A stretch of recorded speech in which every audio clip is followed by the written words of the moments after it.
కొంతమంది తీసుకెళ్ళి అనాథాశ్రమాలలో పెడుతున్నారు. ఎంత తక్కువండి! అనాథాశ్రమంలో తల్లి ఏం చేస్తావా? వాళ్ళ కొడుకు వచ్చినట్టుగా తీసుకెళ్ళి ఏం చేస్తున్నా?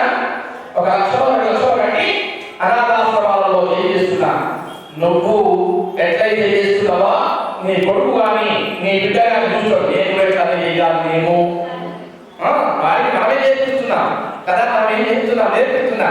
ఇట్లనే చేయాలి మేము అని చెప్పేసి వారు కూడా తీసుకెళ్ళి నిన్ను కూడా అట్లనే చేస్తాను. అంత ధర్మ సందేహమే లేదు.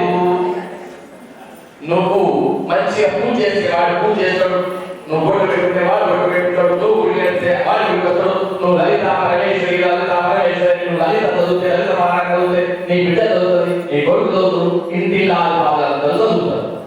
నువ్వే టీవీ 24 గంటలు చూసుకుంటా ఆ సీరియల్ ఈ సీరియల్ చూస్తే వాడు కూడా నేను చూస్తాడు. అందులో ధర్మ సందేహమే లేదు. సంస్కారం గమనిస్తా. సంస్కారం ఎక్కడ ఉంటున్నాను?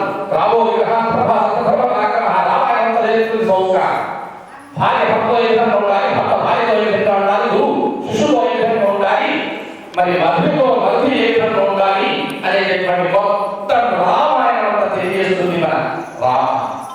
మన రామాయణం తెలుసుకుంటా భగవద్గీత